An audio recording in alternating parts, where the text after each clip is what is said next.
Hi అండి అందరికి. ఈ రోజు మనం నేర్చుకోబోతున్నది సైన్స్ మెథడ్ కి సంబంధించినటువంటి ముఖ్యమైనటువంటి బిట్స్. చివరి వరకు చూడండి, మీకు చాలా యూస్ఫుల్ అయ్యేటటువంటి వీడియో అన్నమాట. క్రింది వాణిలో షో ఆల్టర్ తెలియజేసినటువంటి విజ్ఞాన శాస్త్ర లక్షణం కానిది ఏమిటి? మరి షో ఆల్టర్ ప్రకారం విజ్ఞాన శాస్త్రం అనేటటువంటిది మార్పును చెందేది, అంటే తాత్కాలికం అని చెప్పారు. అనుభవ నిశ్చితమైనది మరియు పునరావృతమయ్యేది అని చెప్పారు.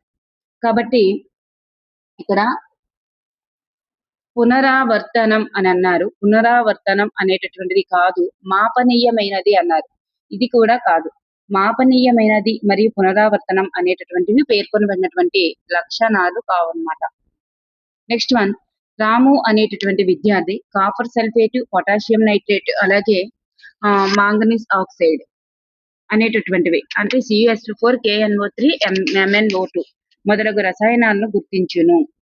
అయితే ఆ విద్యార్థిలో సాధించేటటువంటి లక్ష్యం ఏంటి? మరి ఇక్కడ రసాయనాల పేర్లు, సంకేతాలు లేదా సూత్రాలను గుర్తుపట్టడం లేదా పునఃస్మరణకు తెచ్చుకోవడం అనేటటువంటిది జ్ఞానం అనేటటువంటి విద్యా లక్ష్యానికి చెందుతుంది. ప్రశాంత్ అనేటటువంటి సైన్స్ ఉపాధ్యాయుడు 7వ తరగతి విద్యార్థులకు కాంతి రుజుమార్గంలో ప్రయాణిస్తుంది అనే ప్రయోగాన్ని బోధించుటకు అనువైనటువంటి పద్ధతి ఏమిటి? అనువైనటువంటి పద్ధతి సైన్స్ బోధనలో ముఖ్యంగా ప్రాథమికోన్నత తరగతులలో ఉపాధ్యాయుడు స్వయంగా ప్రయోగాన్ని చేయాలి. అక్కడ విద్యార్థులకి చేయమని అప్పచెప్పేయకూడదు. స్వయంగా ప్రయోగాన్ని చేసి చూపిస్తూ దానికి సంబంధించినటువంటి సూత్రాలను వివరించేటటువంటి ఉపన్యాస ప్రదర్శన పద్ధతి అనేటటువంటిది అనువైనది. ఉపన్యాస ప్రదర్శన పద్ధతి లెక్చర్ డెమాన్స్ట్రేషన్ మెథడ్ అంటారు. ఇది అనువైనటువంటి పద్ధతి. నెక్స్ట్, మొక్కలు, జంతువులను పరిశీలించడం, జంతువుల యొక్క నివాసాలు, మంచినీటి సరఫరా, విద్యుత్ సరఫరా మొదలైనవి అనుభవ శంకువులో ఏ విభాగానికి చెందుతాయి? మొక్కలు ఇవన్నీ కూడా ఎడ్గర్డేల అనుభవ శంకువు ప్రకారం విద్యార్థి స్వయంగా పరిసరాల్లో ఉండే మొక్కలు, జంతువులను అనేటటువంటివి క్షేత్ర పర్యటనల కిందకి వస్తాయి. క్షేత్ర పర్యటనలు అనే దానికి వస్తుంది. మరి ఇది ప్రత్యక్ష ప్రయోజిత అనుభవాలు అనేటటువంటి దానికి చెందుతుంది. క్షేత్ర పర్యటనల కిందకి వస్తుంది, ఇది ప్రత్యక్ష ప్రాయోజిత అనుభవాల కిందకి వస్తుంది. మొక్కలు, జంతువులు, గాలి, నీరు, వాతావరణం, మన శరీరం, ఆరోగ్యం, పరిశుభ్రత, కుటుంబం మొదలైన పాఠ్యాంశాలను ఏ విధానంలో రూపొందించారు? ఇటువంటివన్నీ కూడా ఏ విధానంలో రూపొందించారు? ఇవన్నీ కూడా సర్పిలాకార పద్ధతి విధానంలో రూపొందించడం జరిగింది. అంటే ప్రాథమిక స్థాయి నుండి పై స్థాయి వరకు విద్యార్థి యొక్క వయస్సు, మానసిక స్థాయికి అనుగుణంగా కఠినత్వం అనేటటువంటిది పెంచుకుంటూ అమర్చేటటువంటి సర్పిలాకార పద్ధతిలో వీటిని ఏర్పాటు చేయడం జరిగింది. శిరీష రాసిన సమాధాన పత్రంను 3 ఉపాధ్యాయులు దిద్దినప్పటికీ ఒకే మార్కులు వచ్చాయి. మరి ఆ మదింపులోని ప్రశ్నాపత్రం ఉన్నటువంటి విశిష్ట లక్షణం ఏమిటి? ఆ మదింపులోని ప్రశ్నాపత్రంకు ఉండేటటువంటి విశిష్ట లక్షణం ఏమిటి? మరి సమాధాన పత్రం యొక్క పఠిమను తెలియజేస్తుంది. సమాధాన పత్రాన్ని వేరు సమయాల్లో లేదా వేరు ఉపాధ్యాయులు దిద్దేవారు మారినప్పటికీ కూడా మూల్యాంకనం చేసినప్పుడు కూడా ఫలితాల్లో లేదా మార్కులలో ఎటువంటి మార్పు రాలేదనుకోండి, అంటే ఒకే రకంగా ఉంది. అంటే ఇది సమాధాన పత్రం యొక్క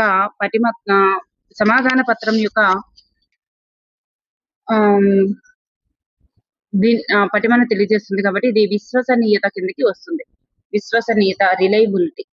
నెక్స్ట్ వన్, టెలిస్కూల్ కార్యక్రమాలు, రేడియోలో ప్రసారం అయ్యేటటువంటి విద్యా విషయక ప్రసారాలు ఏర్పాటు చేయడంలో ఉపాధ్యాయుని యొక్క పాత్ర ఏంటి? మరి ఇట్లాంటివన్నీ కూడా అభ్యాసంలో భాగంగానే ప్రత్యక్షంగా బోధించినప్పటికీ కూడా మరి విద్యార్థులకు ఆ ప్రసారాలు సరిగ్గా అందేలా చూస్తూ వాటిని సమన్వయం చేసేటటువంటి సౌకర్యకర్త, అంటే ఇక్కడ సౌకర్యకర్త అయినా సమన్వయకర్త అయినా ఏదైనా మనకి ఇక్కడ ఆన్సర్ అవుతుంది గా వ్యవహరించాలన్నమాట. ఉపన్యాస గది యొక్క ప్రయోగశాల నమూనా ప్రకారం గది యొక్క పరిమాణం ఎంత ఉండాలి? 45x25 అడుగులు ఉండాలి. 45x25 అడుగులు ఉండాలి. చదరపు అడుగులు అనేటటువంటిది ఉండాలి. మ్యూజియం అనేటటువంటి పదం మ్యూజియన్ అనే ఏ భాషా పదం వచ్చింది? మ్యూజియం అనే పదం మ్యూజియన్ అనేటటువంటి గ్రీకు పదం నుండి వచ్చింది. గ్రీకు పురాణాల ప్రకారం మ్యూసెస్ అంటే అర్థం కళలు మరియు విజ్ఞాన దేవతలు ఆరాధించేటటువంటి స్థలం. కళలు మరియు విజ్ఞాన దేవతలు అంటే ఆరాధించేటటువంటి స్థలం అనే అర్థం. సో ఇది గ్రీకుకు సంబంధించినటువంటిదన్నమాట. ఒక విద్యా సంవత్సరంలో నిర్దేశించిన సిలబస్ పూర్తి చేయుటకు విజ్ఞాన శాస్త్ర ఉపాధ్యాయుడు తయారు చేసుకునే ప్రణాళికను ఏమంటారు? ఒక విద్యా సంవత్సరంలో నిర్దేశిత సిలబస్ అంటే వార్షిక ప్రణాళిక అవుతుంది. అంటే ఉన్నటువంటి పని దినాలను బట్టి సిలబస్ అనేటటువంటి క్రమబద్ధంగా పూర్తి చేయడానికి తోడ్పడుతుంది కాబట్టి ఇది సమగ్ర ప్రణాళిక. విజ్ఞాన శాస్త్ర నిర్వచనాన్ని బట్టి శాస్త్రం యొక్క స్వభావాన్ని ఈ క్రింది విధంగా అర్థం చేసుకోవచ్చు.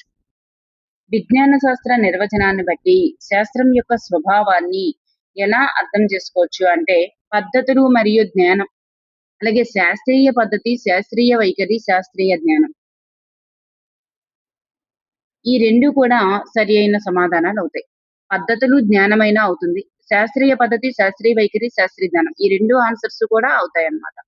ఈ రెండింటివి విజ్ఞాన శాస్త్రం యొక్క శాస్త్ర స్వభావానికి చెందుతాయి. గోపి అనేటటువంటి విద్యార్థి ఓం నియమం నిరూపించేటటువంటి సర్క్యూట్ లో దోషాలని కనుగొన్నాడు. చూడండి, సర్క్యూట్ లో దోషాలని కనుగొన్నాడు. అయితే ఆ విద్యార్థిలో సాధించేటటువంటి లక్ష్యం ఏంటి? ఇప్పుడు చూడండి, ఏదైనా ఒక థియరీ అంశానికి సంబంధించి దోషాలు కనిపెడితే అది అవగాహన అవుతుంది. కానీ ఇక్కడ ఒక పరికరంలో గాని, ఒక పటంలో గాని, ఒక గ్రాఫ్ లో గాని ఇట్లా దోషాలను కనుక గుర్తించాడు, సవరించాడు అంటే అది ప్రయోగానికి సంబంధించినటువంటి ప్రయోగశాల నైపుణ్యానికి సంబంధించినటువంటిది అన్నమాట. నైపుణ్యానికి సంబంధించింది. ఇక్కడ ప్రయోగశాల నైపుణ్యము, మరి గ్రాఫ్ పటంలో అయితే నైపుణ్యానికి సంబంధించింది, పట నైపుణ్యాల కిందకి వస్తుంది. 40 మంది విద్యార్థులు గల ఒక తరగతిలో ద్రవ్యరాశిని కొలవడం అనే పాఠ్యాంశాన్ని బోధించడానికి ఒకే ఒక సున్నితపు త్రాసు ఉందంట. అప్పుడు ఏ పద్ధతి అనుసరణీయం? ఒకే ఒక సున్నితపు త్రాసు ఉంటే ఏం చేయాలి? ఉపాధ్యాయుడు స్వయంగా ప్రయోగాన్ని చేసి చూపిస్తూ వివరించేటటువంటి పద్ధతి, ఉపన్యాస ప్రదర్శన పద్ధతి అనేటటువంటిది అనుకూలమైనది. ఘర్షణను కందెన ఏ విధంగా తగ్గిస్తుందో ప్రదర్శించడానికి ఏదైనా ఒక తలంపై గ్రీజును గనక పూసినప్పుడు అది నీటిలో తడవదని చూపడానికి ప్రైమరీ సైన్స్ కిట్ లో ఏ వస్తువు ఉపయోగపడుతుంది? ఘర్షణను లేదా కందెన ఏ విధంగా తగ్గిస్తుంది? ఘర్షణను ఘర్షణను తగ్గించేందుకు కందెనలు యూజ్ చేస్తాం కదా. సో కందెనలు అంటే నూనెతో తయారు చేయబడినటువంటి పదార్థాలు అన్నమాట. మరి ఈ కందెనలు ఏ విధంగా తగ్గిస్తుందో ప్రదర్శించడానికి ఏదైనా ఒక తలంపై గ్రీజును పూసినప్పుడు అది నీటిలో తడవదని చూపడానికి ప్రైమరీ సైన్స్ కిట్ లో వాసలిన్ అనేటటువంటి పదార్థం ఉపయోగపడుతుంది. నెక్స్ట్ వన్, ఈ క్రింది వాటిని జతపరచాలి. ఇది కొంచెం గజిబిజిగా ఉన్నప్పటికీ ఇది మనకి ఇంపార్టెంట్ కాబట్టి అవసరం. సామాజిక జీవనంతో సంబంధం కలిగినటువంటి ప్రణాళిక ఏమిటి? సంబంధం అనేటటువంటిది ఏ ప్రణాళిక? అదే ప్రణాళిక. సామాజిక జీవనంతో సంబంధం అనేటటువంటిది సెకండరీ విద్యా కమిషన్ సూచించింది. సామాజిక జీవనంతో సంబంధం. జట్టు భావనలు పెంపొందించడం అనేది ఈశ్వరీబాయి పటేల్ కమిటీ. జట్టు భావనలు పెంపొందించడం ఈశ్వరీబాయి పటేల్ కమిటీ. విద్యా ప్రణాళిక విస్తృత పరిధిలో ఉంచుట అనేటటువంటిది. విద్యా ప్రణాళిక విస్తృత పరిధిలో ఉంచుట కొఠారి కమిషన్. పరిమిత కుటుంబ భావన విషయ ప్రణాళిక.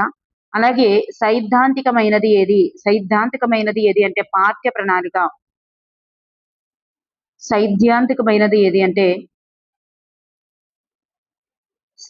ఇక్కడ సైద్ధాంతికమైనది పాఠ్య ప్రణాళికే, కానీ పరిమిత కుటుంబ భావన అనేది జాతీయ విద్యా విధానం అనేది సూచించింది. పరిమిత కుటుంబ భావన. మరి ఆచరణాత్మకమైనది అనేది విషయ ప్రణాళిక ఆచరణాత్మకమైనది. సో సామాజిక జీవనంతో సంబంధం అనేటటువంటిది సెకండరీ విద్యా కమిషన్. జట్టు భావనను పెంపొందించడం అనేటటువంటి ఈశ్వరీబాయి పటేల్ కమిటీ. విద్యా ప్రణాళిక విస్తృత పరిధిలో ఉంచడం కొఠారి కమిషన్. పరిమిత కుటుంబ భావన జాతీయ విద్యా విధానం. ఆచరణాత్మకమైనది విషయ ప్రణాళిక. సైద్ధాంతికమైనది పాఠ్య ప్రణాళిక. గుర్తుపెట్టుకోండి.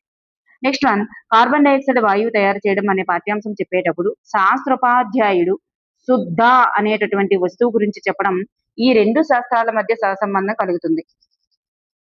శుద్ధ అంటే శుద్ధ ముక్క లేదా సున్నపు రాయి ప్రకృతిలో దొరికేటటువంటి ఒక భౌగోళిక ఖనిజ వనరు కాబట్టి దీన్ని వివరించడం ద్వారా సైన్స్ మరియు జాగ్రఫీల మధ్య సహసంబంధం ఏర్పడుతుంది. సైన్స్ మరియు జాగ్రఫీ, విజ్ఞాన శాస్త్రం మరియు జాగ్రఫీ. జ్వాలతో ప్రజ్వరిల్లేటటువంటి దీపం ఏ విధంగా మరొక దీపాన్ని వెలిగించగలదో అదే విధంగా ఉపాధ్యాయుడు తనలోని ప్రజ్వరిల్లేటటువంటి జ్ఞానం ద్వారా విద్యార్థుల జ్ఞానాన్ని వెలిగించగలుగుతాడు అని తెలియజేసిన వారు ఎవరు? రవీంద్రనాథ్ ఠాగూర్. రవీంద్రనాథ్ ఠాగూర్ గురువు లేదా ఉపాధ్యాయుని యొక్క నిరంతర అభ్యసనం మరియు జ్ఞాన ప్రాముఖ్యతను తెలుపుతూ ఇట్లా నిర్వచించడం జరిగింది. ఈ క్రింది వానిలో ప్రశ్న పరికల్పనకు ఉదాహరణ ఏమిటి?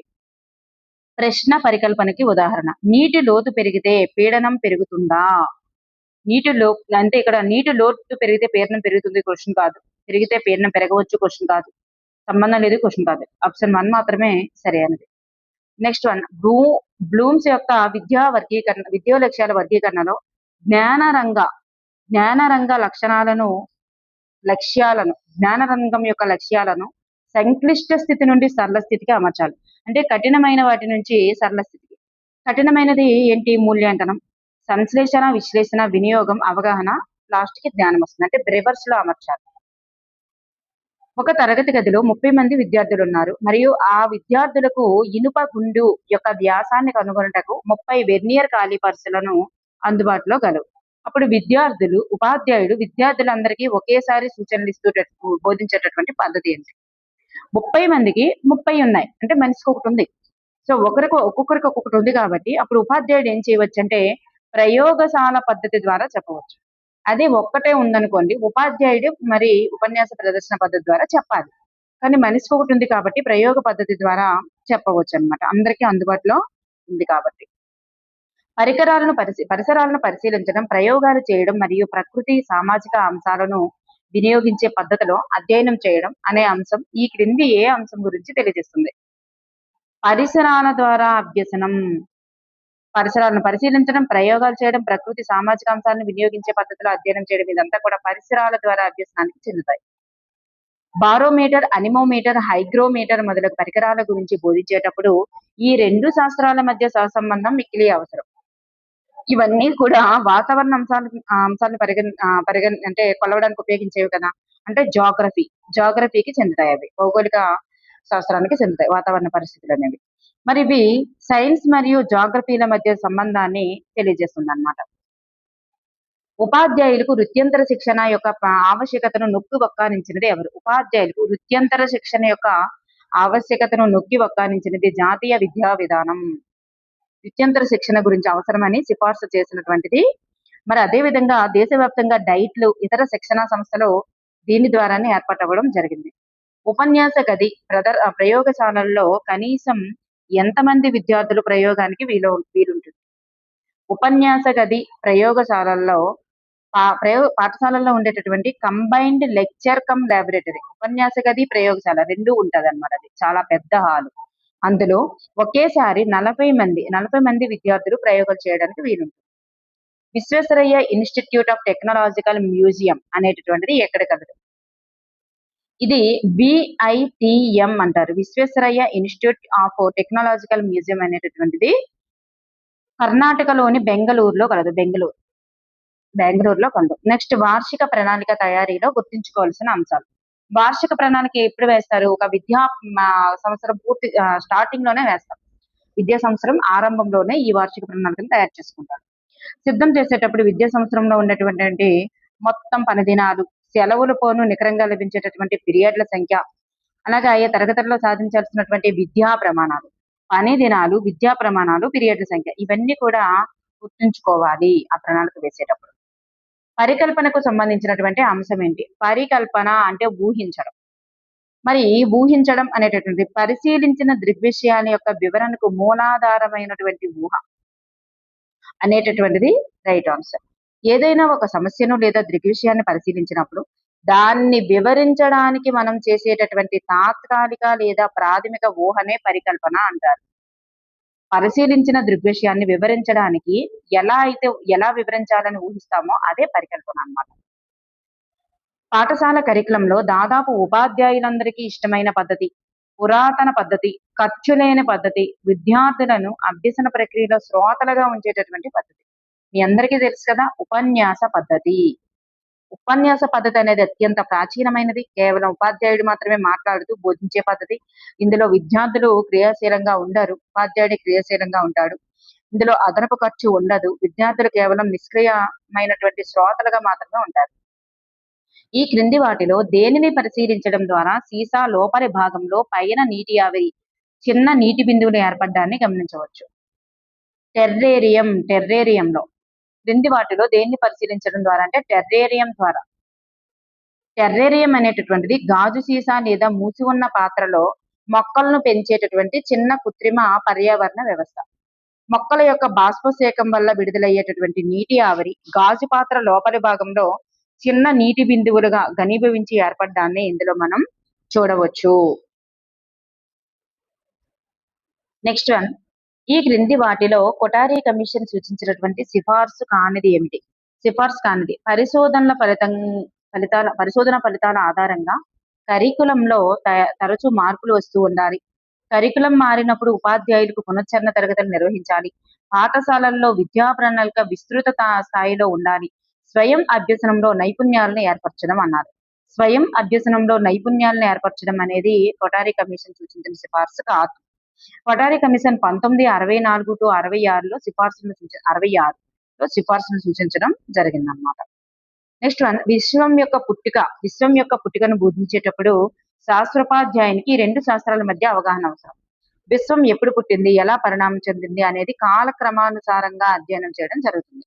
అంటే ఇది విజ్ఞాన శాస్త్రము చరిత్ర, అంటే అక్కడ ఇయర్స్ అనేటటువంటి ఇంపార్టెంట్ కాబట్టి చరిత్రకు సంబంధించింది. ఇయర్స్ ఉన్నా లేకపోయినా అది కాలక్రమానుసారంగా చెప్పాలి కాబట్టి ఇది చరిత్రకు సంబంధించింది కాబట్టి విజ్ఞాన శాస్త్రం చరిత్ర మధ్య. విద్యార్థి శాస్త్రీయ వైఖరిని ఏర్పరచుకొని ఆదర్శ వ్యక్తిగా రూపొందించడానికి విజ్ఞాన శాస్త్ర ఉపాధ్యాయుడు ఈ క్రింది ఏ పాత్రను పోషించారు? విద్యార్థి శాస్త్రీయ వైఖరిని ఏర్పరచుకొని ఆదర్శ వ్యక్తిగా రూపొందించడానికి. సో వైజ్ఞానిక శాస్త్ర ఉపాధ్యాయుడు క్రింది ఏ పాత్రను పోషించాలంటే మార్గదర్శకుడు. విద్యార్థి మంచి నడవడికను వైఖరులను అలవర్చుకొని సమాజంలో ఒక ఆదర్శవంతమైనటువంటి వ్యక్తిగా వెళ్ళాలి అంటే ఉపాధ్యాయుడు మార్గదర్శకుడిగా ఉండి దిశానిర్దేశం చేయాల్సి ఉంటుంది. పరికరాలు, రసాయనాలు, గాజు పరికరాలు మొదలైనవన్నింటినీ పాఠశాలకు సరుకులు చేరగానే బిల్లు ప్రకారం వస్తువులను చూసుకొని తేదీల వారీగా నమోదు చేసేటటువంటి రిజిస్టర్ ఏంటి? అక్విజిషన్ రిజిస్టర్ అంటారు. Acquisition register. పాఠశాల కొత్తగా కొనుగోలు చేసిన ల్యాబ్ పరికరాలు కానీ రసాయనాలు కానీ ఇట్లాంటివి వచ్చినప్పుడు వాటిని నమోదు చేస్తారన్నమాట. జిల్లా స్థాయిలో వైజ్ఞానిక ప్రదర్శనను ఎన్ని రోజుల పాటు నిర్వహిస్తారు? వైజ్ఞానిక ప్రదర్శనను జిల్లా స్థాయిలో 3 రోజుల పాటు నిర్వహించడం జరుగుతుంది.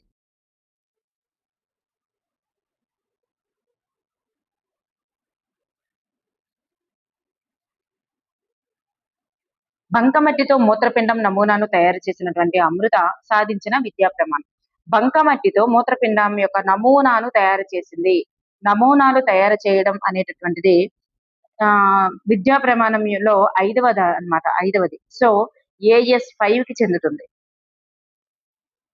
ఇక్కడ పటాలు గీయడం, నమూనాలు తయారు చేయడం అనేటటువంటిది AS 5కి చెందుతుంది అన్నమాట. ఇది విజ్ఞాన శాస్త్ర ప్రాముఖ్యత గురించి సామాన్య ప్రజలకు తెలియజేసినటువంటి సంఘం ఏంటి? విజ్ఞాన శాస్త్ర ప్రాముఖ్యత గురించి సామాన్య ప్రజలకు తెలియజేసినటువంటి సంఘం Lunar Society of Birmingham. 18వ శతాబ్దంలో ఇంగ్లాండ్ లో ఏర్పడింది అన్నమాట. అది భావావేశ రంగానికి చెందినటువంటి లక్ష్యాలు సంక్లిష్టత నుండి సరళతకు, అంటే బ్యాక్వర్డ్, వెనుక నుంచి ముందుకి. అంటే చివరిలో మనకి ఏమొస్తుంది? శీల స్థాపనం, తర్వాత వ్యవస్థీకరణ, విలువ కట్టడం, ప్రతిస్పందించడం, గ్రహించడం. మనకు ఫస్ట్ నుంచి అయితే గ్రహించడం, ప్రతిస్పందించడం, విలువ కట్టడం, వ్యవస్థీకరణ, శీల స్థాపనం వస్తుంది. సో మనకి సంక్లిష్టత నుండి సరళతగా అన్నారు కాబట్టి బ్యాక్వర్డ్ రాయాలన్నమాట. ప్రత్యక్ష అనుభవానికి చెందనిది ఏమిటి? ప్రత్యక్ష అనుభవం అంటే చూసి. ఎడ్గర్ అనుభవ శంకు ప్రకారం ఒక ప్రయోగాన్ని స్వయంగా చేయడం లేదా ఒక ప్రదేశాన్ని స్వయంగా సందర్శించడం వల్ల ప్రత్యక్ష అనుభవాలు ఏర్పడతాయి. ఇక్కడ టీవీ చూడడం అనేటటువంటిది కేవలం దృశ్య శ్రవణ మాధ్యమం తప్ప స్వయంగా చేయడము కాదు, స్వయంగా దగ్గరికి వెళ్ళి ప్రదేశానికి వెళ్ళి స్వయంగా సందర్శించింది కాదు. కాబట్టి ఇది ప్రత్యక్ష అనుభవం కిందకి రాదు. ఈ క్రింది వాణిలో సజీవ వనరులు ఏమిటి? సజీవ వనరులు ఎడ్గర్ అనుభవ శంకువు ప్రకారం సజీవ వనరులు అంటే ఏంటంటే విజ్ఞాన శాస్త్ర బోధనా వనరులలో సజీవ వనరులు మరి సజీవ నిర్జీవ వనరులుగా విభజించడం జరిగింది కదా. మరి మొక్కలు జంతువులతో కూడినటువంటి అడవులు, పార్కులు, అభయారణ్యాలు ఇవన్నీ కూడా సజీవ వనరుల కిందకే వస్తాయన్నమాట. సో ఆప్షన్ 1 మాత్రమే ఇక్కడ సరి అయినది. నెక్స్ట్ వన్, పాఠ్య ప్రణాళిక గురించి లక్ష్మణ స్వామి మొదలయ్యార్ సూచించిన సిఫార్సు కానిది. సెకండరీ విద్యా కమిషన్ అంటాం కదా, లక్ష్మణ స్వామి మొదలయ్యార్ కమిషన్. మరి సామాజిక జీవనంతో సంబంధం ఉండాలని సూచించింది. జీవావరణ వ్యవస్థను కాపాడాలని చెప్పింది. శాస్త్రజ్ఞుల యొక్క కృషిని అభినందించాలని చెప్పింది. పర్యావరణ పరిరక్షణ, పరిమిత కుటుంబ భావన అనేది చెప్పలేదు. ఇది జాతీయ విద్యా విధానం గురించి సంబంధించింది అన్నమాట. జాతీయ విద్యా విధానం చెప్పింది. వ్యవసాయ రంగంలోని శ్వేత, నీలి, హరిత విప్లవాలు, రసాయనిక ఎరువుల వినియోగము మొదలైన పద్ధతులు శాస్త్ర ఫలితాలే అనున్నది ఈ క్రింది అంశాల మధ్య సహసంబంధాన్ని తెలియజేస్తుంది. ఇవన్నీ కూడా శాస్త్ర ఫలితాలే అనేది ప్రాథమిక అవసరాలను తీరుస్తూ నిత్య జీవితాన్ని ప్రభావితం చేస్తున్నాయి కాబట్టి ఇది దైనందిన జీవితం మధ్య, విజ్ఞాన శాస్త్రం మరియు దైనందిన జీవితానికి మధ్య ఉండేటటువంటి సంబంధాన్ని తెలియజేస్తాయి. క్రింది వానిలో సహపాఠ్య కార్యక్రమాలని గుర్తించండి. సహపాఠ్య కార్యక్రమాలు ఇవన్నీ కూడా సహపాఠ్య కార్యక్రమాలు. సైన్స్ క్లబ్బులు, విజ్ఞాన యాత్రలు, క్షేత్ర పర్యటనలు, వైజ్ఞానిక ప్రదర్శనలు ఇవన్నీ కూడా సహపాఠ్య కార్యక్రమాల కిందకే వస్తాయి. ప్రయోగశాల రచనలో ప్రాముఖ్యత గల అంశాలను గుర్తించండి. ప్రయోగశాల రచనలో ప్రాముఖ్యత కలిగినటువంటి అంశాలను గుర్తించండి. ప్రయోగశాలలో ఒకేసారి పనిచేయగల విద్యార్థుల గరిష్ట సంఖ్య, అలాగే ఆర్థిక వనరులు, విజ్ఞాన శాస్త్ర ఉపాధ్యాయుల సంఖ్య ఇవన్నీ కూడా ప్రయోగశాల రచనలో ప్రాముఖ్యత వహిస్తాయి. ఒకేసారి పనిచేయగల విద్యార్థుల గరిష్ట సంఖ్య అవసరమే, ఆర్థిక వనరులు అవసరమే, విజ్ఞాన శాస్త్ర ఉపాధ్యాయుల సంఖ్య కూడా అవసరమే. ఇవన్నీ కూడా ఈ ల్యాబొరేటరీని డిజైన్ లేదా ప్లాన్ చేసేటప్పుడు ఇవన్నీ కూడా దృష్టిలో ఉంచుకోవాలన్నమాట. మొట్టమొదటిసారిగా జిల్లా స్థాయిలో నిర్వహించేటటువంటి విద్యా వైజ్ఞానిక ప్రదర్శనశాలల్లో ఉత్తమమైనటువంటి ప్రదర్శనను గుర్తించడానికి ఈ క్రింది ఏ విషయాలను పరిగణలోనికి తీసుకుంటారు? ఏ విషయాలను అంటే పైవన్నీ కూడానండి. శాస్త్రీయ దృక్పథం, సహజత్వం మరియు పనితనం, మన్నిక, ఆర్థిక పరమైన విలువ ఇవన్నీ కూడా పరిగణలోనికి తీసుకోవడం జరుగుతుంది. అంటే సైన్స్ ఫెయిర్ అనేటటువంటిది ఉత్తమమైనటువంటి ప్రాజెక్టులను లేదా ఎగ్జిబిట్లను ఎంపిక చేయడానికి న్యాయ నిర్ణేతలు ఆ నమూనాలోని శాస్త్రీయ ఆలోచన, విద్యార్థి సొంతంగా చేసే విధానము, క్రాఫ్ట్ మన్షిప్, ఆ మోడల్ ఎక్కువ కాలం మన్నేతత్వము మరియు తక్కువ ఖర్చుతో ఎక్కువ ప్రయోజనం ఉండే ఆర్థిక విలువ ఇట్లాంటి అన్ని అంశాలను కూడా దృష్టిలో పెట్టుకుంటారన్నమాట, పరిగణలోనికి తీసుకోవడం జరుగుతుంది. సైన్స్ లో 3వ విద్యా ప్రమాణం ఏమిటి? సైన్స్ లో విషయావగాహన ఫస్ట్ది, రెండవది ప్రశ్నించడం, పరికల్పన చేయడం, మరి మూడవది వచ్చేసరికి ప్రయోగాలు, క్షేత్ర పర్యటనలు అనేటటువంటిది మూడవది అన్నమాట. ప్రయోగాలు, క్షేత్ర పర్యటనలు. ఈ క్రింది వానిలో వైజ్ఞానిక భావనకు సంబంధించని అంశం ఏంటి? వైజ్ఞానిక భావనకు సంబంధించని అంశం. మరి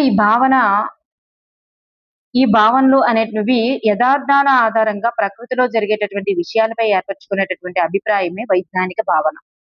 ఇవి సార్వత్రికమైనవి.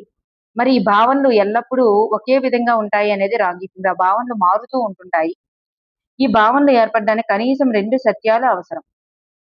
కొన్ని యథార్థాల ఆధారంగా జరుగుతుంది కాబట్టి కొన్ని సత్యాలు అవసరం ఇక్కడ. ఇది ఎల్లప్పుడూ స్థిరంగా అయితే ఉండవు. ఆప్షన్ 3 సరికాదు. మరి రాము అనే విద్యార్థి ఉల్కలు వాతావరణం చేరగానే మండిపోవడానికి గల కారణాలను తెలిపాడు. చూడండి ఇక్కడ కారణాలను తెలిపాడు. అయితే విద్యార్థులు సాధించేటటువంటి లక్ష్యం ఏదైనా ఒక సహజ దృగ్విషయం లేదా ప్రక్రియ అనేది వాటి వెనుక ఉన్నటువంటి శాస్త్రీయ కారణాలను వివరించడం, విశ్లేషించడం అనేది బ్లూమ్స్ వర్గీకరణ ప్రకారం. అంటే సైన్స్ లో కారణాలు చెప్పడం అనేటటువంటిది మాత్రం అవగాహన అవుతుంది. మ్యాథ్స్ లో కారణాలు చెప్పడం అనేది మనకి వినియోగం అవుతుంది. కానీ సైన్స్ లో కారణాలు చెప్పడం అది విషయావగాహన కిందకే వస్తుంది, వివరించడం విశ్లేషణ కిందకే వస్తుంది అన్నమాట, అవగాహన అవుతుంది. పని అనుభవం అనేది అర్థవంతమైనదిగా, ఉద్దేశపూర్వకమైనటువంటి చేతి పనిగా భావించి అభ్యసన ప్రక్రియ అంతర్గత భాగంగా పొందుపరిచి సమాజోపయోగకరమైనటువంటి వస్తువులను గాని, సేవలను గాని ఫలించేటట్లు అన్ని విద్యా స్థాయిల్లో ముఖ్యాంశంగా పరిగణించి తరగతుల వారీగా కార్యక్రమాలను చేపట్టాలని సూచించినటువంటి కమిటీ ఏది? అంటే విద్యా ప్రణాళికలో సమాజోపయోగ ఉత్పాదక పని అలాగే వీటికి స్పష్టమైనటువంటి రూపం అంటే SUPW, socially useful productive work అంటాం అనమాట దాన్ని. దీనికి స్పష్టమైన రూపాన్ని ఇస్తూ అన్ని విద్యా స్థాయిల్లో దీనికి ఒక ముఖ్యాంశంగా చేపట్టాలని 1977లో యేసురుభాయ్ పటేల్ కమిటీ అనేటటువంటిది ఈ విధంగా సూచించిందనమాట. పని అనుభవం అనేది. ఎస్‌యుపిడబ్ల్యూ. ఎస్‌యుపిడబ్ల్యూ అంటే సోషల్లీ యూజ్‌ఫుల్ ప్రొడక్టివ్ వర్క్ అన్నమాట. ప్రత్యామ్నాయ ఉపకరణాలను ఏర్పరచడంలో ప్రధానమైనటువంటి సూత్రం. ప్రత్యామ్నాయ ఉపకరణాలను ఏర్పరచడంలో ప్రధానమైన సూత్రం. ఎందుకు ప్రత్యామ్నాయ ఉపకరణాలు చేస్తామంటే ఖర్చు లేని తక్కువ ఖర్చుతో తయారు చేయడం కోసం. ఖర్చు లేని తక్కువ ఖర్చుతో ఏర్పరచడం అనేటటువంటిది దీని యొక్క ప్రధాన సూత్రం. అందుబాటులో లేదు. ఆ వస్తువు అందుబాటులో లేనప్పుడు దాని ప్రత్యామ్నాయంగా ఒక బోధనోపకరణాన్ని తయారు చేస్తారు. ఖర్చు లేని, ఖర్చు తక్కువైనటువంటిది. ఓకేనండి. ఖర్చును తగ్గించేందుకే. బంకమట్టి, ప్లాస్టర్ ఆఫ్ ప్యారిస్ మొదలైనటువంటి పదార్థాలతో గుండె, దంతం, అమీబా మొదలైన నమూనాలను తయారు చేయడం జరిగితే ఈ క్రింది విషయాల మధ్య సహసంబంధాన్ని మెరుగుపరచవచ్చు. చేతి పని, విజ్ఞాన శాస్త్రం చేతి పనికి మధ్య సహసంబంధాన్ని మెరుగుపరచవచ్చు. పిల్లలు సహజంగా పెరిగేటటువంటి మొక్కల్లాంటి వారు. వారి ఆలనా పాలన చూసే తోటమాలులే ఉపాధ్యాయులు. వారి ప్రేమ, అభిమానం, వాత్సల్యం, ప్రోత్సాహం వల్లే పిల్లలు అభివృద్ధి చెందుతారు అని తెలిపిన వారు ఎవరు? పిల్లలు సహజంగా పెరిగే మొక్కల్లాంటి వారు. వారి ఆలనా పాలన చూసే తోటమాలులే ఉపాధ్యాయులు. వారి ప్రేమ, అభిమానం, వాత్సల్యం, ప్రోత్సాహం వల్ల పిల్లలు అభివృద్ధి చెందుతారు అని తెలిపిన వారు స్వామి వివేకానంద అన్నమాట. స్వామి వివేకానంద. ప్రయోగశాల పాఠశాల స్థాయిలో నిర్మించడంలో గల ఉద్దేశంను గుర్తించుము. ప్రయోగశాలని పాఠశాల స్థాయిలో ఎందుకు నిర్మిస్తారు? జ్ఞాన సంపార్జన కొరకు సంబంధిత సామర్థ్యాలు పెంపొందించేందుకు, నిర్వహణ సామర్థ్యాలు, హస్తలాఘవ నైపుణ్యాలు పెంపొందించేందుకు. ఇక్కడ పాఠశాలల్లో సైన్స్ ల్యాబ్‌ను ఏర్పాటు చేయడం వెనుక ఈ ఎటువంటి ఉద్దేశాలు ఉన్నాయంటే ఇట్లా పరికరాలను అమర్చడం మరియు ప్రయోగాలను నిర్వహించే క్రమశిక్షణను అలవర్చడం ఇట్లాంటివన్నీ కూడా నేర్పించేందుకన్నమాట. ఈ క్రింది ఏ సంవత్సరంలో అమెరికాలోని ఫిలడెల్ఫియాలో అంతర్జాతీయ వైజ్ఞానిక ప్రదర్శనను నిర్వహించారు? 1999-2000లో అమెరికాలోని ఫిలడెల్ఫియా నగరంలో అంతర్జాతీయ సైన్స్ అండ్ ఇంజనీరింగ్ ఫెయిర్‌ని నిర్వహించడం జరిగింది. విజ్ఞాన శాస్త్ర బోధన యొక్క ప్రాముఖ్యతను పెంచినది ఎవరు? విద్యా చరిత్రలో బ్రిటన్‌కు చెందినటువంటి ప్రసిద్ధ బట్లర్ ఎడ్యుకేషన్ యాక్ట్ 1944.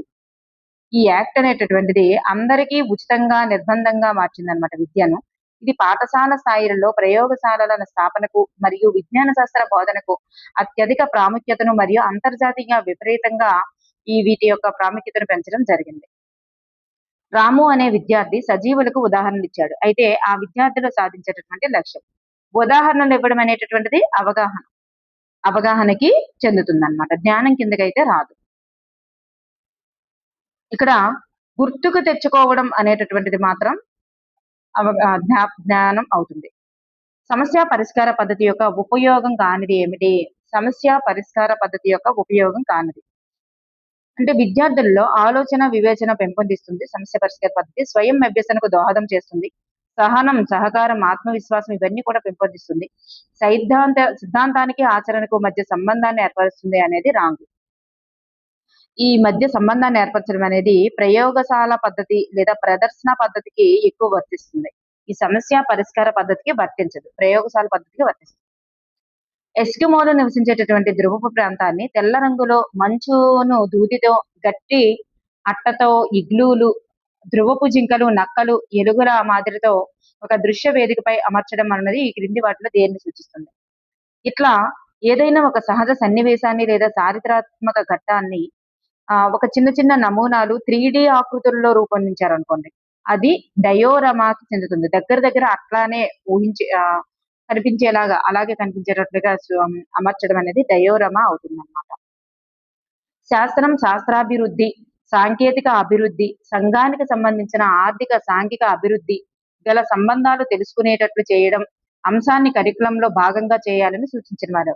విజ్ఞాన శాస్త్రం సాంకేతికత మరియు సమాజం మధ్య ఉన్నటువంటి అంతర్గత సంబంధాలను గుర్తిస్తూ దేశ ఆర్థిక, సాంఘిక అభివృద్ధి కోసం సైన్స్ విద్యను ఒక శక్తివంతమైనటువంటి సాధనంగా ఉపయోగించాలని చెప్పిన వారు మరి కొఠారి కమిషన్ 1966 విద్యార్థులు స్థానికంగా దొరికేటటువంటి తక్కువ ఖరీదు గల సామగ్రితో స్వయంగా స్టెటస్కోప్ ను తయారు చేశారు అనే అంశం ఈ క్రింది ఏ రెండు అంశాల మధ్య సహసంబంధం. తయారు చేశారు కాబట్టి చేతి పని విజ్ఞాన శాస్త్ర ఉపాధ్యాయుడికి ఉండవలసిన ప్రత్యేక లక్షణాలు ఏంటి? ఇవన్నీ కూడా ఉండాలి. శాస్త్రీయ దృక్పథం ఉండాలి, శాస్త్రీయ వైఖరి ఉండాలి, సృజనాత్మకత కూడా ఉండాలి. సెవేజ్ గ్రామ్ సూచనల ప్రకారం ప్రాథమిక పాఠశాలల్లో బెంచ్ల మధ్య దూరం ఎంత ఉండాలి? సెవేజ్ గ్రామ్ సూచనల ప్రకారం ప్రాథమిక పాఠశాలల్లో బెంచ్ల మధ్య దూరం ఎంత ఉండాలి? 1.5 మీటర్లు అనేటటువంటిది ఉండాలి.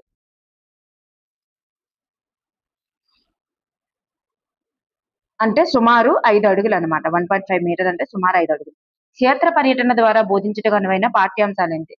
క్షేత్ర పర్యటనలకు ద్వారా బోధించాల్సినవి కోళ్ల పెంపకం దగ్గరికి వెళ్ళొచ్చు మనం, నీటి వనరుల దగ్గరికి వెళ్ళొచ్చు. రక్తము విధులు అనేటటువంటిది ప్రాజెక్ట్ మెథడ్ లో చెప్పగలం కానీ క్షేత్ర పర్యటన ద్వారా చెప్పలేం. సో ఏసీ మాత్రమే ఇక్కడ సరి అయినది. నెక్స్ట్ వన్, శిరీష అనేటటువంటి విద్యార్థిని శ్వాసక్రియ జరిగేటటువంటి విధానాన్ని ఫ్లో చార్ట్ రూపంలో చూపింది అనుకోండి. ఫ్లో చార్ట్ రూపంలో చూపడం అనేటటువంటిది బొమ్మలు గీయడం మరియు నమూనాలు చేయడం అయినటువంటి AS5 కి చెందుతుంది. బొమ్మలు గీయడం నమూనాలు తయారు చేయడం అనేటటువంటి AS5 కి చెందుతుంది అనమాట విద్యా ప్రమాణానికి. HCl అన్నది నీలి లిట్మస్ ను ఎరుపుగా మార్చును. H2SO4 అన్నది నీలి లిట్మస్ ను ఎరుపుగా మార్చును. మరి CH3COOH గ్లూకోజ్ అన్నది నీలి లిట్మస్ ను ఎరుపుగా మార్చును. కావున ఆమ్లాలన్నీ నీలి లిట్మస్ ను ఎరుపుగా మార్చును అని నిర్ధారించడం. అంటే ఇక్కడ ఏం జరిగింది? కొన్ని నిర్దిష్టమైనటువంటి అంశాలన్నీ పరీక్షించిన తర్వాత ఒక సాధారణీకరణం లేదా సూత్రాన్ని రాబట్టడం. అంటే ఇట్లా సామాన్యీకరణానికి రావడం, నిర్దిష్ట అంశాల నుంచి సాధారణీకరణం లేదా సామాన్యీకరణానికి రావడం సామాన్యీకరణ అవుతుందన్నమాట. సామాన్యీకరణ. కిషోర్ అనేటటువంటి విద్యార్థి D=m/v అనే శాస్త్రీయ సూత్రాన్ని ద్రవ్యరాశికి ఘనపరిమాణం చేత భాగిస్తే సాంద్రత వస్తుందని తెలియజేశారు. అంటే ఈ సూత్రాన్ని ఆధారంగా చేసుకొని కేవలం సూత్రాన్ని చదవడం మాత్రమే కాకుండా దాని అంతరార్థాన్ని సొంత మాటల్లో వివరించాడు అక్కడ. సో ద్రవ్యరాశిని ఘనపరిమాణంతో భాగిస్తే సాంద్రత వస్తుందని చెప్పాడు కాబట్టి ఇది విద్యార్థి యొక్క అవబోధానికి సంబంధించింది. అండర్స్టాండింగ్, కాంప్రహెన్షన్ అనేటటువంటి దానికి సంబంధించింది. అవబోధం అనేది అవగాహనలో ఒక భాగం. చిక్కుడు గింజలు మొలకెత్తడానికి కావలసిన పరిస్థితులను గుర్తించుకోవడానికి ప్రయోగశాలలో పరిశీలన చేసి నిర్ణయించడం అన్నది ఏ బోధనా పద్ధతికి చెందుతుంది? ఇది ఒక శాస్త్రీయ పద్ధతి. ఒక సమస్యను తీసుకొని అంటే గింజలు మొలకెత్తే పరిస్థితులు, ఒక సమస్యను తీసుకొని దాన్ని ప్రయోగశాలలో ప్రయోగాలు పరిశీలనలు చేసిన తర్వాత ఒక ఖచ్చితమైనటువంటి ముగింపు లేదా నిర్ణయానికి రావడం అనేది క్రమబద్ధమైనటువంటి పద్ధతి కాబట్టి ఇది శాస్త్రీయ పద్ధతికి చెందుతుంది. శరీర భాగాలైనటువంటి కాళ్ళు, చేతులు, కళ్ళు, చెవులు, నాసికకు ప్రత్యేక శిక్షణ ఇచ్చి, అంటే ఇక్కడ అర్థం ఏంటి? జ్ఞానేంద్రియాలకు ప్రత్యేక శిక్షణ ఇచ్చి, జ్ఞానేంద్రియాలకు మరియు కర్మేంద్రియాలకు శిక్షణ ఇవ్వడం ద్వారానే నిజమైనటువంటి విద్య లభిస్తుంది. సో ఇక్కడ శిక్షణ ఇచ్చి వాటిని సద్వినియోగం చేస్తే అత్యుత్తమైనటువంటి ప్రతిభాయుతమైనటువంటి వాస్తవ విద్యను అందించవచ్చని చెప్పిన వారు ఎవరు? ఇట్లా చెప్పిన వారు గాంధీజీ అన్నమాట. 3Rs హెడ్, హార్ట్, హ్యాండ్ ఈ మూడింటికి నిజమైనటువంటి కాళ్ళు, హెడ్, హార్ట్, హ్యాండ్ ఈ 3Rs ని సిద్ధాంతంగా పేర్కొన్న వారు ఎవరంటే మహాత్మా గాంధీజీ అన్నమాట. తన బేసిక్ ఎడ్యుకేషన్ నయీ తాళం విధానంలో చెప్పడం జరిగింది. విజ్ఞాన శాస్త్ర పాఠ్య ప్రణాళికకు సంబంధించినటువంటి మూల్యాంకన పద్ధతి ప్రకారం ఈ క్రింది ఏ స్థాయిలో నిరంతర నియమిత కాల వ్యవధి మూల్యాంకనాలు ఉంటూ ప్రత్యక్ష పద్ధతి ద్వారా గ్రేడింగ్ ఇస్తూ పరీక్షల్లో తప్పిపోవడం ఉండరాదు? చూడండి, ఉచిత మరియు నిర్బంధ విద్యా హక్కు చట్టం నార్తీ యాక్ట్ ప్రకారం మరియు జాతీయ విద్యా ప్రణాళిక NCF ప్రకారం ప్రాథమిక స్థాయి అంటే ఎలిమెంటరీ స్థాయిలో విద్యార్థులు పరీక్షల పేరుతో భయపడకుండా, ఫెయిల్ చేయకుండా నిరంతర సమగ్ర మూల్యాంకనం ద్వారా అమలు చేయాలి అని చెప్పింది. గ్రేడింగ్ పద్ధతిని అమలు చేయాలని చెప్పింది ఎక్కడ అంటే ప్రాథమిక స్థాయిలో. ఈ క్రింది ఏ స్థాయిలో నిరంతర నియమిత కాల వ్యవధి మూల్యాంకనాలు మరియు ఉంటూ ప్రత్యక్ష పద్ధతి ద్వారా గ్రేడింగ్ ఇస్తూ పరీక్షల్లో తప్పిపోవడం ఉండకూడదు అంటే ప్రాథమిక స్థాయిలో ఇట్లా ఉండకూడదు. వాయు నియమాలను బోధించేటప్పుడు ఉపాధ్యాయుడు ఈ క్రింది ఏ శాస్త్రాన్ని ఉపయోగిస్తే ఆ భావనలను విద్యార్థులు స్వయంగా అవగాహన చేసుకుంటారు? గణిత శాస్త్రాన్ని. అంటే ఇక్కడ వాయు నియమాలు వివరించడానికి సమీకరణాలు, గ్రాఫులు మరియు గణిత లెక్కలు అనేటటువంటి అవసరం కాబట్టి అట్లా అన్నమాట. నెక్స్ట్ వన్, ఈ క్రింది వాటిలో సరికాని అంశాలని గుర్తించండి. సరికాని అంశాలని గుర్తించండి. ప్రతిరోజు కూడా బోధనాభ్యసన ప్రక్రియలో చర్చకు కొంత సమయం కేటాయించాలి. మరి విజ్ఞాన శాస్త్ర ఉపాధ్యాయుడు ప్రధానంగా ఉపాధ్యాయ కేంద్ర పద్ధతులను ఎక్కువగా ఉపయోగించాలన్నారు. ఉపాధ్యాయ కేంద్ర పద్ధతులు ఎక్కువగా ఉపయోగించకూడదు. విద్యార్థి కేంద్ర పద్ధతులు ఎక్కువగా ఉపయోగించాలి. ప్రాథమిక స్థాయిలో విద్యార్థులకు విజ్ఞాన శాస్త్రాన్ని శిశు కేంద్రీయ కృత్యాధార పద్ధతిలోనే బోధన చేయాలి. సో ఇక్కడ ఆప్షన్ 2 మాత్రం సరికాదు. బి సరికాదు. ఉపన్యాస గది ప్రయోగశాలల్లో కిటికీల వైశాల్యం మొత్తం వైశాల్యంలో ఎంత శాతం ఉండాలి? కిటికీల యొక్క వైశాల్యం అనేది మొత్తం వైశాల్యంలో 20% ఉండాలి. అంటే ఎక్కువ పెద్ద పెద్ద కిటికీలు ఉండాలన్నమాట. మొత్తం వైశాల్యంలో 20% కిటికీలు అనేటటువంటివి ఉండాలి. నెక్స్ట్ వన్, CASTME అంటే ఇది ఒక అవార్డు అనమాట. Commonwealth association for science, technology and mathematics educators. ఈ అవార్డును ప్రతి ఏటా ఎక్కడ ప్రదానం చేస్తారు అంటే యూకేలో ప్రదానం చేయడం జరుగుతుంది అనమాట. యూకే అంటే బ్రిటన్ లో ప్రదానం చేయడం జరుగుతుంది. Okay, thank you for everyone.